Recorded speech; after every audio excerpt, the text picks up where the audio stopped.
Hello my dear students, कैसे हैं आप लोग। आशा करते हैं अच्छे होंगे, स्वस्थ होंगे। आज हम लोग पढ़ेंगे क्लास 11th हिंदी दिगंत भाग 1 के जो चैप्टर है लेसन नंबर 10। शीर्षक का नाम है सूर्य और राइटर हमारे कौन है, तो ओदोलेन समेकल। हमने पहला वीडियो दिया था जिसमें पाठ में हमने विस्तार से वर्णन किया था कि पाठ में क्या क्या सूर्य के बारे में उन्होंने लिखा है। और आज हम लोग पढ़ेंगे उनके जितने भी प्रश्न उत्तर है ना, इन सारे प्रश्नों उत्तर कर हम लोग बारी बारी से चर्चा करेंगे। अब बारी बारी से क्वेश्चन देखते चलते हैं। एक नंबर क्वेश्चन क्या कहता है, फिर उसका उत्तर क्या है। देखते हैं क्वेश्चन नंबर 1 क्या कह रहा है कि वेदों में सूर्य के संबंध में क्या कहा गया है। यानी जो हमारे समेकल जी हैं, ओदोलेन समेकल, उन्होंने वेद में क्या लिखा है सो देखिए। लिखा हुआ है कि सूर्य के बारे में वेद में लिखा गया है कि ये एक पहिए वाले सुनहरे रथ पर सवार देवता हैं। वेद में ऐसे कैसा लिखा गया है कि एक पहिए वाले रथ हैं और वो रथ कैसा है, तो सुनहरा है, सोने रंग का है। और उसको 7 घोड़े पलक झपकते माने खूब तेजी से पूर्ण वेग से 364 लीग की वेग से पूरे आसमान में घूमता रहता है। और यह संसार के हर गतिविधि पर नजर रखता है। ये सूर्य है ना, वह संसार की हर गतिविधि पर क्या करता है, नजर रखता है। वही लिखा गया है। क्या लिखते हैं कि सूर्य के बारे में वेद में क्या लिखा गया है कि एक पहिए वाले सुनहरे रथ पर सवार देवता है। सूर्य क्या देवता है वेद के अनुसार, ठीक है। और जिसे 7 घोड़े पलक झपकते 364 लीग की वेग से पूरे आसमान में घूमता रहता है, ऐसा उन्होंने वेद में लिखा गया है। और ये संसार की हर गतिविधियों पर क्या करते हैं, नजर रखते हैं। क्लियर। तो आप पहला क्वेश्चन समझ गए कि वेद में क्या लिखा गया है। तो सूर्य क्या है, एक देवता है जो एक सुनहरे रथ पर बैठे हुए हैं और यह रथ को 7 घोड़ा तेजी से खींच रहा है, जिसकी वेग कितनी बताई गई है, 364 लीग। ठीक है, मैंने पलक झपकते काफी तेजी से वह सब पूरे संसार में वह भ्रमण करते रहते हैं और संसार की जितनी भी गतिविधियां हैं उनका नजर रखते हैं, मैंने उन पर ध्यान देते हैं। क्लियर। तो क्वेश्चन नंबर 1 समझने में आशा करते हैं आपको कोई दिक्कत। दूसरा है भारतीय पौराणिक कथाओं के अनुसार सूर्य के माता पिता कौन थे। तो हमने चैप्टर में समझाया था कि भारतीय पौराणिक कथाओं के अनुसार सूर्य के माता पिता का नाम अदिति और कश्यप है। यानी माता का नाम अदिति और पिता का नाम क्या है, कश्यप। इनको कुल कितने पुत्र हुए थे, 8 पुत्र हुए थे, जिसमें 8वां पुत्र जिसका आकार अंडे जैसा था, जिनका नाम उन्होंने रखा था मारतंड। क्या रखा था उन्होंने, मारतंड। क्या नाम रखा था, मारतंड, जिसका अर्थ होता है मरे हुए अंडे। क्या था उसका, तो उन्होंने उसे त्याग कर दिया था और वे ब्रह्मांड में चले गए और खुद को वहां महामंडित कर लिया था। क्या कर लिया था, महामंडित। कोई दिक्कत। महामंडित का मतलब द्रवित हो जाना, लीन हो जाना, संसार में विलीन हो जाना, ऐसा रूप उन्होंने कर लिया था। क्लियर। तो आपसे क्वेश्चन क्या कह रहा है कि हमारे जो पौराणिक ग्रंथ हैं, भारतीय पौराणिक ग्रंथ, तो उनके सूर्य के माता पिता कौन, तो लिखेंगे भारतीय पौराणिक कथा के अनुसार सूर्य के माता का नाम अदिति और पिता का नाम कश्यप। अब उनके बारे में कहता पूछता है कि उनके बारे में कुछ और बताइए, तो आप क्या लिखेंगे, अदिति और कश्यप के कुल कितने पुत्र हुए थे, 8 पुत्र हुए, जिनमें 7 पुत्र का आकार तो बिल्कुल सामान्य थी, लेकिन एक 8वां पुत्र जिसका आकार अंडे जैसा था यानी गोल था, तो उनका नाम उन्होंने क्या रखा, मारतंड, जिसका क्या होता है, मृत अंडा, जिसका अर्थ क्या होता है, मृत अंडा। और उसको उन्होंने क्या कर दिया था, त्याग कर दिया था। वे कहां चले गए, अब ब्रह्मांड में, और वहां खुद महामंडित कर लिए। क्लियर। तो आशा करते हैं आपको 2 क्वेश्चन भी आपको समझ में आ गई होगी। क्वेश्चन नंबर 3 देखते हैं। क्वेश्चन 3 कह रहा है कि दिन और रात किसके प्रतीक हैं। तो दिन और रात मृत्यु और दिन जीवन का प्रतीक है और रात मृत्यु का प्रतीक है। दिन किसका प्रतीक है, जीवन, और रात किसका प्रतीक है, मृत्यु का। चलिए इसके बारे में भी क्वेश्चन है ऐसा, माने ऐसी मान्यताएं हैं कि जो हमारी अदिति, माँ अदिति और पिता कश्यप के कुल कितने पुत्र थे, 8 थे, जिनमें 7 को वो रख लिया था, 1 को उन्होंने परित्याग कर दिया था।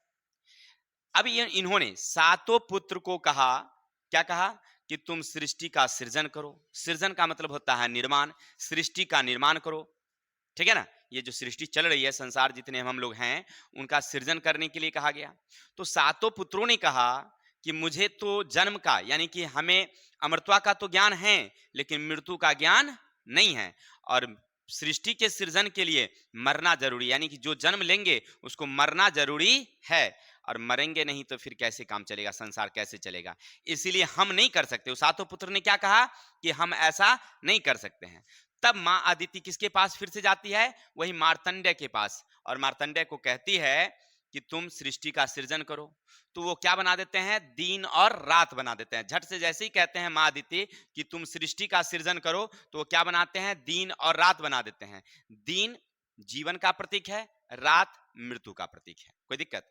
तो आप इसके विस्तार से लिखेंगे। अगर सीधे अगर कोई पूछे आपसे कि दिन और रात किसके प्रतीक हैं, तो दिन लिखेंगे जीवन का प्रतीक, रात किसके प्रतीक, मृत्यु का प्रतीक। इसके बारे में क्या घटना है बता देंगे, लिखेंगे जब मां अदिति, क्या लिखेंगे, मां अदिति अपने सातों पुत्रों से कहा कि तुम सृष्टि का सृजन करो, तो सातों पुत्रों ने बताया कि हम ये सृष्टि का सृजन नहीं कर सकते, क्योंकि हम में इतनी सामर्थ्य नहीं है। हमें तो अमृता का ज्ञान है लेकिन मृत्यु का ज्ञान नहीं है। तो उन्होंने कहा, किसके पास गई तब, मार्तंडेय के पास। मार्तंडेय को कही कि तुम सृष्टि का सृजन करो।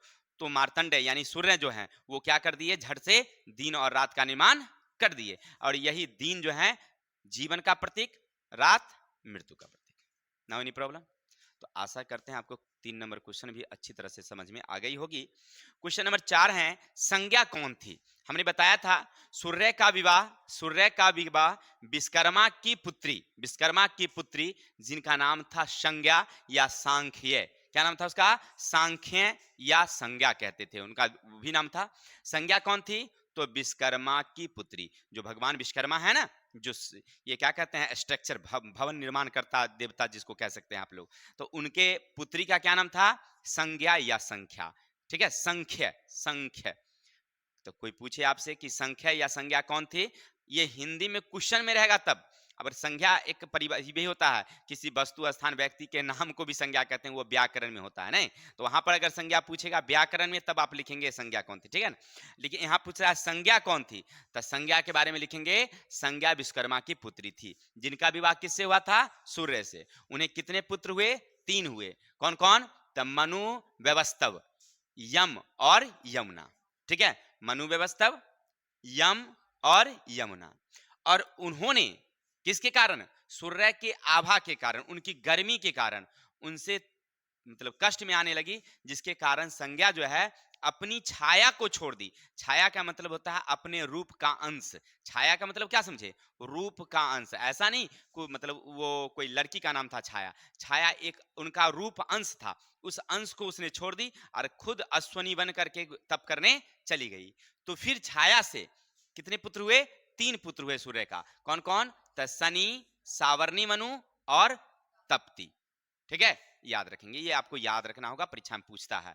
क्या पूछेंगे, संज्ञा कौन थी, तो विश्वकर्मा की पुत्री, जिनकी विवाह किससे हुई, सूर्य से। उनसे कितने पुत्र हुए पूछता है परीक्षा में, उनके कितने पुत्र, 3। कौन कौन, मनु, व्यवस्तव, यम और यमुना।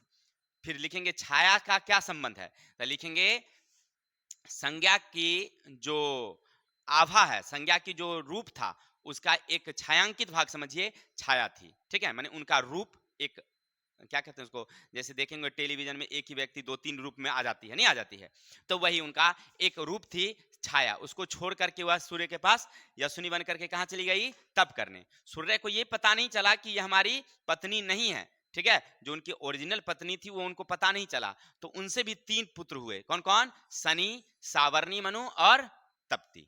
ठीक है, चलिए आगे चलते हैं क्वेश्चन नंबर। तो आशा करते हैं आपको ये क्वेश्चन 4 भी समझ में आ गया होगा। नंबर 5, विश्वकर्मा ने सूर्य के आभा के अंश को काटकर किन वस्तुओं को निर्माण किया। तो हमने बताया था कि जब उनकी पत्नी, किनकी, सूर्य की पत्नी, कौन, संज्ञा यानी संख्या, सूर्य के आभा के कारण, उसकी तपती गर्मी के कारण वो परेशान होने लगी, तो वह छोड़ करके सूर्य को चली गई कहां, तप करने। तो विश्वकर्मा यानी संज्ञा की जो पिताजी थे, उन्होंने देखा कि सूर्य की गर्मी के कारण हमारी पुत्री उनको छोड़ दी है, तो उन्होंने सूर्य की आभा को काट दिया, और काट करके क्या क्या निर्माण किया, तो याद रखेंगे विष्णु का चक्र, शिव का त्रिशूल, यम का दंड, स्कंद का भाला और कुबेर का गदा बना डाला। आपको यहां लिखना होगा कि सूर्य के आभा से विश्वकर्मा ने क्या क्या बनाया। तो याद रखेंगे विष्णु का चक्र, शिव का त्रिशूल, यम का दंड, स्कंद का भाला और कुबेर का गदा। देखिए ये सब सही गलत क्या है वो हम नहीं जानते। हमारा विज्ञान क्या कह रहा है कि सूर्य एक तारा है। सूर्य क्या है?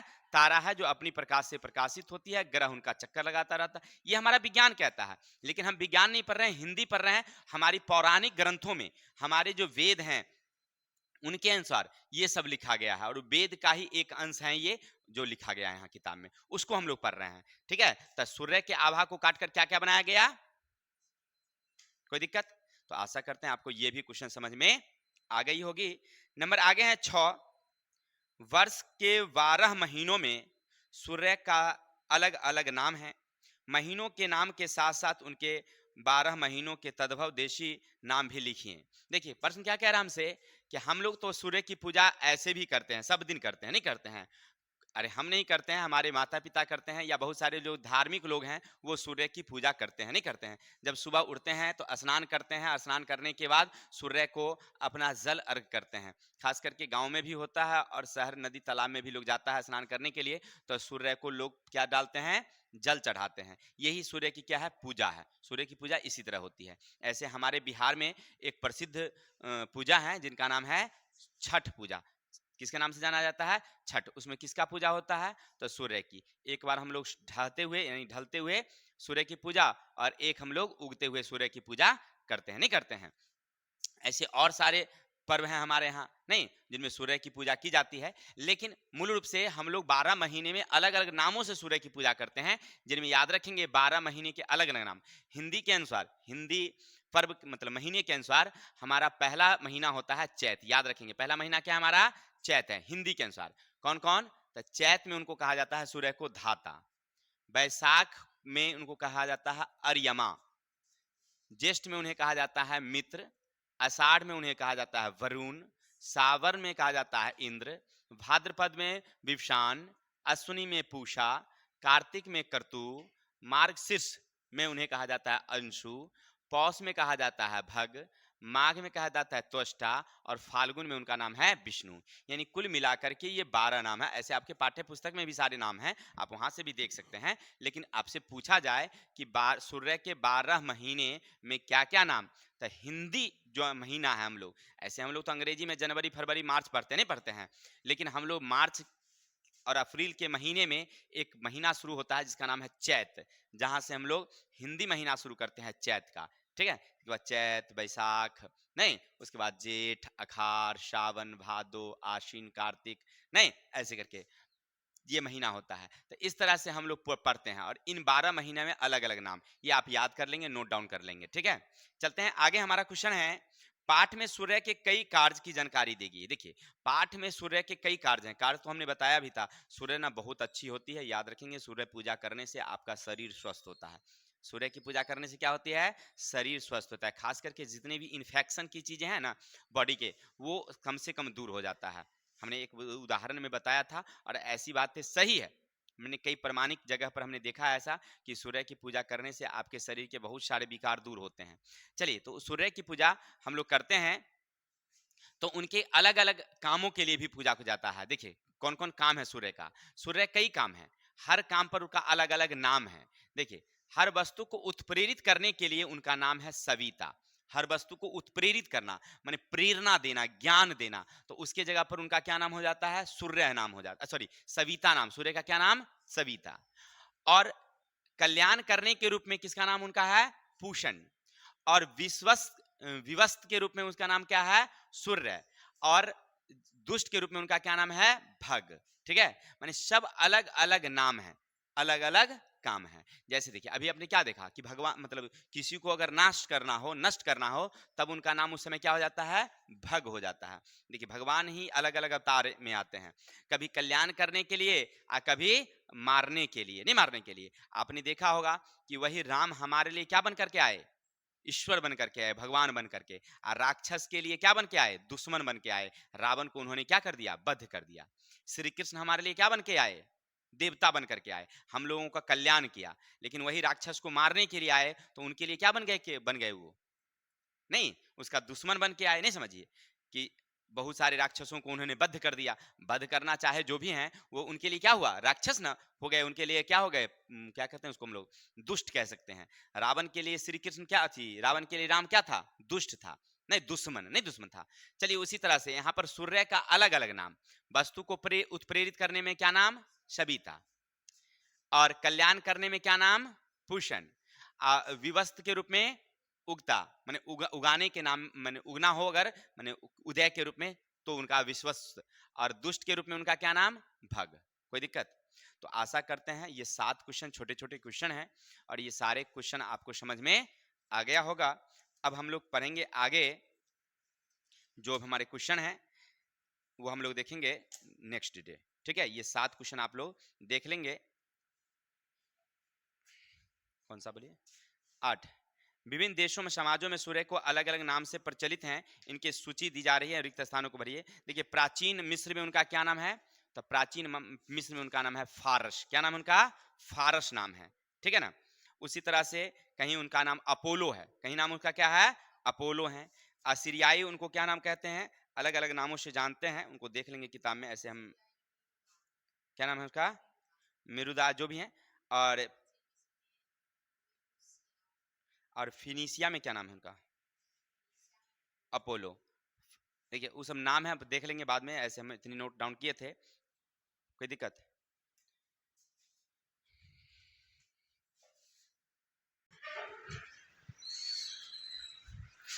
हेलो माय डियर स्टूडेंट्स, कैसे हैं आप लोग, आशा करते हैं अच्छे होंगे। आज हम लोग पढ़ेंगे क्लास 11th हिंदी का, जो हमारा लेसन नंबर 10 है, जिसका चैप्टर का नाम है सूर्य। लेखक कौन है हमारे, तो ओदोलेन समीकल। उनका हमने 7 क्वेश्चन पहले देख लिया था। आज हम लोग पढ़ेंगे 8वें क्वेश्चन से कि 8वां क्वेश्चन क्या है। लिखा हुआ है कि विभिन्न देशों में सूर्य का अलग अलग नामों से जाना जाता है, सूर्य को विभिन्न देशों में अलग अलग नामों से जाना जाता है। अब यहाँ 4 ऑप्शन दे रखे हैं और पूछ रहा है आप चारों में से बताएं कि किस किस देश में क्या क्या नाम है। जैसे पहला है प्राचीन मिस्र, याद रखेंगे प्राचीन मिस्र में इसको किस नाम से जाना जाता है, तो याद रखेंगे उनको कहा जाता है हमीकुश या होरुश। प्राचीन मिस्र में इसको क्या कहा जाता है, हमीकुश या होरुश। दूसरा है फारस में उनको किस नाम से जाना जाता है, तो फारस में उनको कहा जाता है मिथ्रा। असीरिया में क्या कहा जाता है, तो मिरोदाक। और फिनिशिया में क्या कहा जाता है, तो अपोलो। ये आपके एग्जाम में ऑब्जेक्टिव में भी रह सकते हैं, तो इसीलिए आप लोग सब्जेक्टिव ऑब्जेक्टिव जितने भी क्वेश्चन हो सकते हैं तो उसमें आप देख लेंगे। फारस में क्या कहा जाता है इसको, तो मिथ्रा। असीरिया में क्या कहा जाता है, तो मिरोदाक। फिनिशिया में क्या कहा जाता है, अपोलो।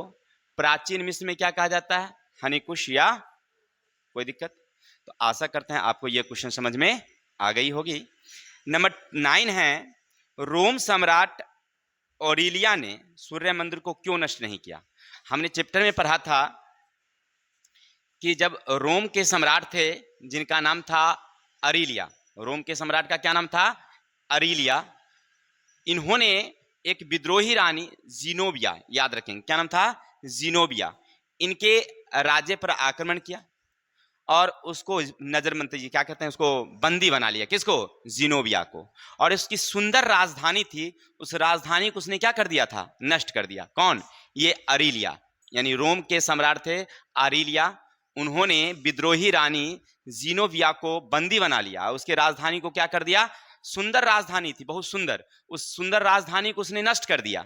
लेकिन वहां एक मंदिर थी सूर्य, सूर्य की मंदिर, उस मंदिर को उसने नष्ट नहीं किया, उसको छोड़ दिया। इतना ही नहीं, छोड़ा ही नहीं, उसको बहुत भव्य बना दिया, खूब बड़ा सुंदर आकर्षक, उसको और मंदिर को और अच्छा बनाया।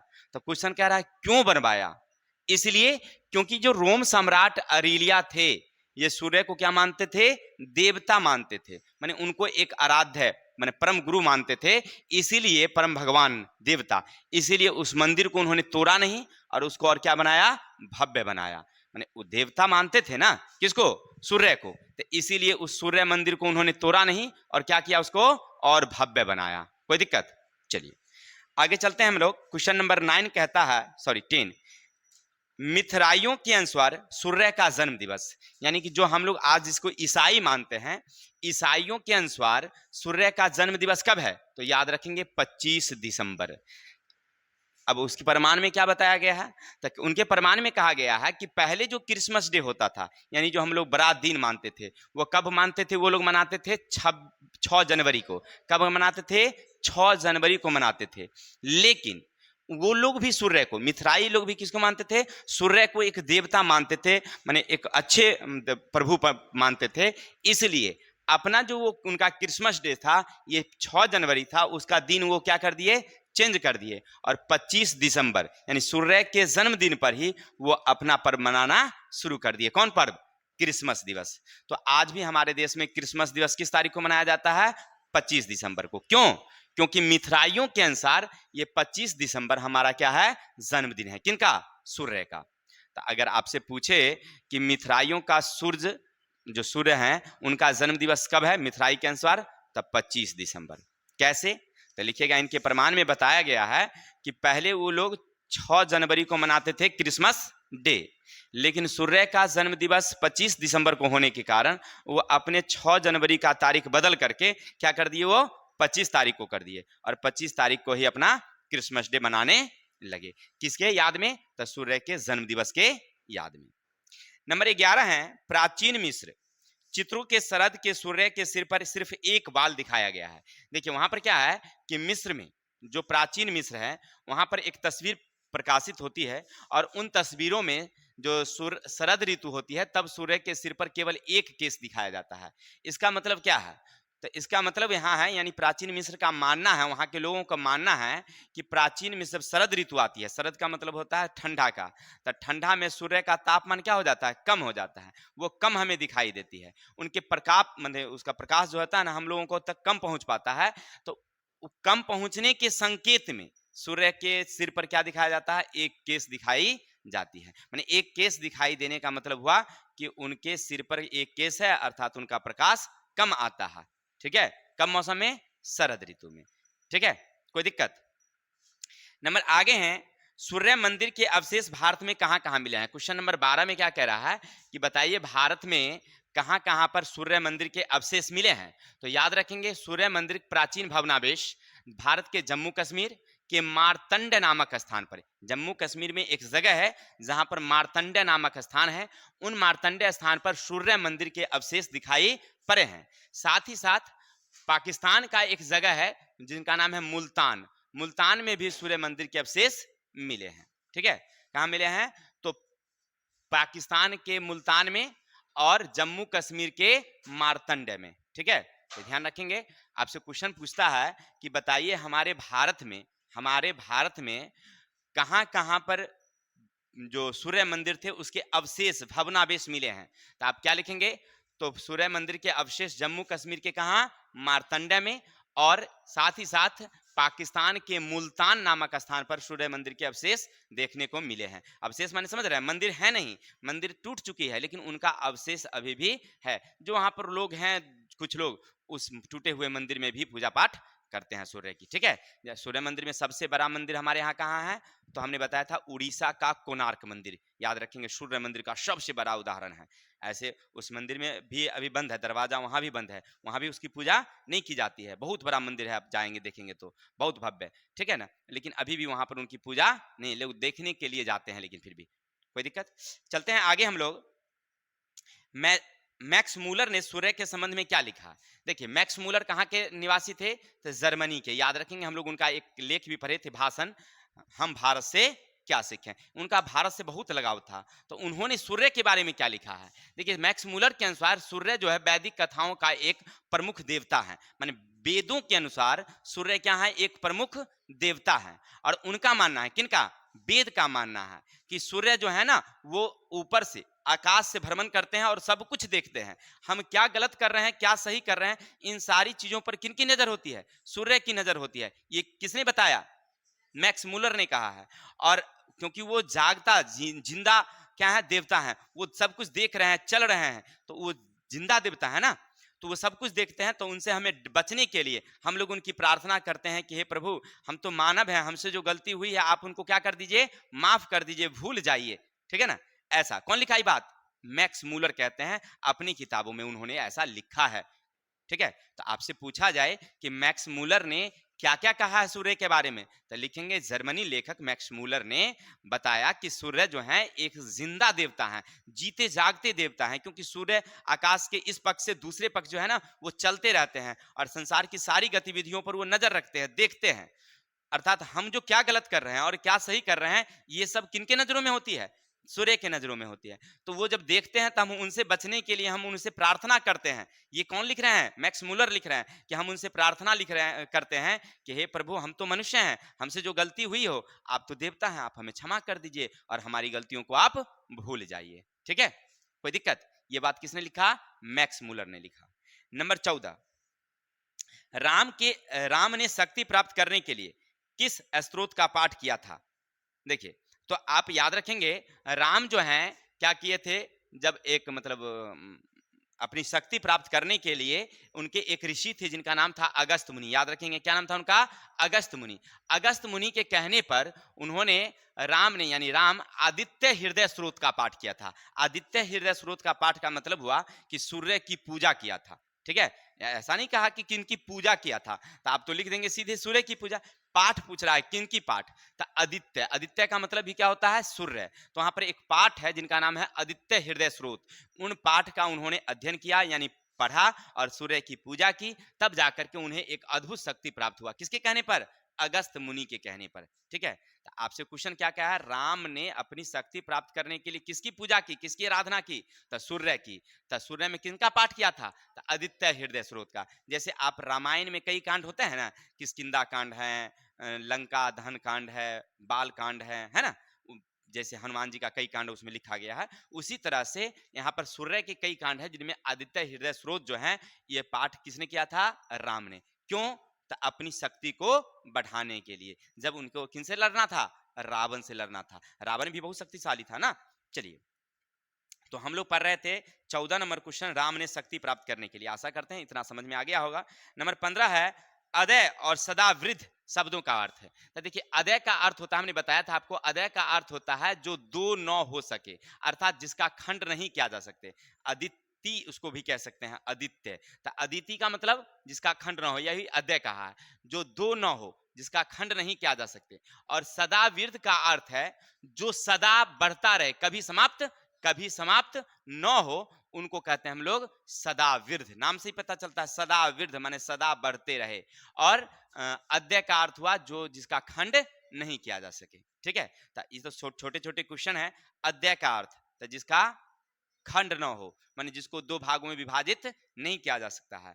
और सदा वृद्ध, तो सदा वृद्ध हुआ है जो कभी सदा बढ़ते रहता है, कभी समाप्त नहीं होता है। क्वेश्चन नंबर 16, मयूर कवि कौन थे? तो हमने बताया था कि राजा हर्षवर्धन के दरबारी कवि थे मयूर। जैसे जैसे आपने सुना होगा कवि चंद्रवदाई, पृथ्वीराज चौहान के दरबारी कवि थे। पृथ्वीराज चौहान राजा थे, उनके दरबारी कवि का नाम था कवि चंद्रवदाई। ठीक है ना, जिन्होंने एक किताब लिखी थी जिनका नाम था थी पृथ्वीराज रासो। क्या नाम था उनका, पृथ्वीराज रासो। जैसे अकबर, राजा अकबर के दरबारी कवि थे अबुल फजल।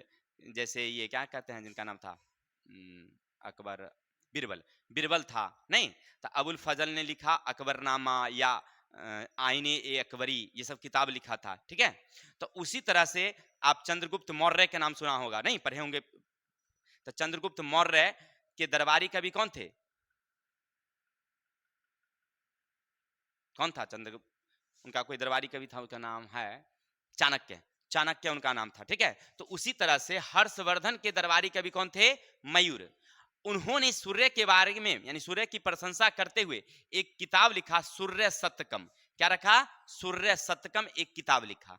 और इन पुस्तक की विशेषता क्या थी, वो कहते हैं कि इनका पाठ करते करते माने पाठ करने वाले जो थे उनका अंधापन अपने आप क्या हो गया, समाप्त हो गया। जो बचपन से अंधे थे, आप पाठ किए तो पाठ करने के बाद क्या हो गया, अंधापन। मानी कहने का अर्थ है सूर्य के शतकम में ऐसा गुण था किताबों में, जो इस तरह का उन्होंने, क्लियर। जैसे देखिए हर पहले के पुस्तकों में न भी कुछ ज्ञान होती थी। जैसे आपने पढ़ा होगा हमारे भारत के नालंदा विश्वविद्यालय का जो एक किताबें थी, उस किताब को किसको दिया गया था पढ़ने के लिए, बख्तार खिलजी को। बख्तार खिलजी हमारे भारत में जब आया बहुत बीमार हो गया था, बहुत आक्रमणकारी था।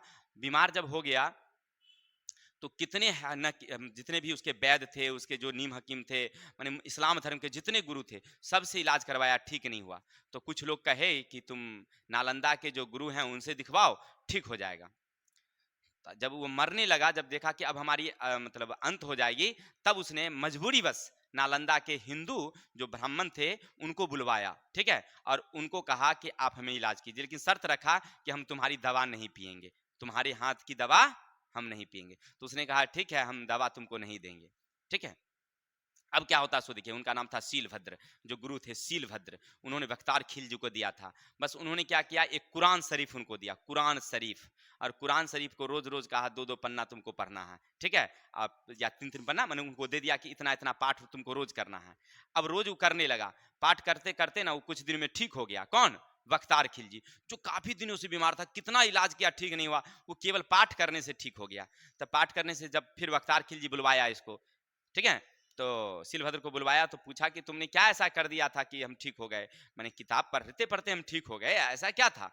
तो कहा इसमें हमने एक लेप लगा दिया, जिसको आप उल्टाते थे और ऐसे करके थूक से लगा करके ऐसे मतलब नहीं होता, बहुत सारे पहले लोग पन्ना उल्टाता है कि पैसा गिनता है तो थूक लगा लेता है ऐसे करके, जो उल्टाते थे ना किताब को तो तुम थूक लगाते थे, वही उसमें लेप लगा हुआ था, इस लेप के कारण ही तुम ठीक हो गए। नहीं, इसी कारण गुस्सा में आ गया वो, ठीक है, और कहा कि हमारे नीम हकीम इतना कमजोर, और नालंदा विश्वविद्यालय हिंदू इतना ताकतवर है ज्ञान में, कहाँ से ज्ञान तुमको मिला था? नालंदा विश्वविद्यालय से। न वो विश्वविद्यालय रहेगा, ना हमारा इस्लाम धर्म नीचे जाएगा, हिंदू आगे नहीं बढ़ेगा। इसलिए उसने आकर के उस पर आक्रमण कर दिया और उसमें आग लगा दिया। उसके 9 मंजिला जो भवन था, जिसमें किताबें की भंडार था, तांबे की किताबें थी, तांबा का किताब, ठीक है, तांबा का पन्ना था, समझिए उस पर लिखा हुआ था, ये सारे चीज सब जल करके भस्म हो गया। लगभग समझिए 8-9 महीना तक ना उसमें आग लगा ही रह गया, जब तक बरसात नहीं हुई तब तक वो बंद नहीं हुआ, जलते रह गया, कोई उसको बुझाने नहीं गया, सारा बच्चा सब भाग गया। तो नालंदा विश्वविद्यालय खंडर बन गया। नहीं समझे? तो मैंने कहने का अर्थ है उसमें पुस्तक की भी कुछ खासियत होती थी। उसी तरह से सूर्य सतकम नामक एक पुस्तक थी, जिसका पाठ करने से सूर्य के कारण अंधापन का क्या हो गया, समाप्त हो गया। तो आपसे पूछता है कि मयूर कौन थे? तब मयूर राजा हर्षवर्धन के दरबारी कवि थे। उन्होंने सूर्य के प्रशंसा में क्या लिखा? तो सूर्य सतकम नामक, क्या लिखा उन्होंने? सूर्य सतकम नामक एक पुस्तक लिखी। कोई दिक्कत? तो आशा करते हैं आपको ये 16 क्वेश्चन समझ में आ गया होगा, ठीक है। तो आज के लिए इतने ही, मिलते हैं हम लोग नेक्स्ट डे।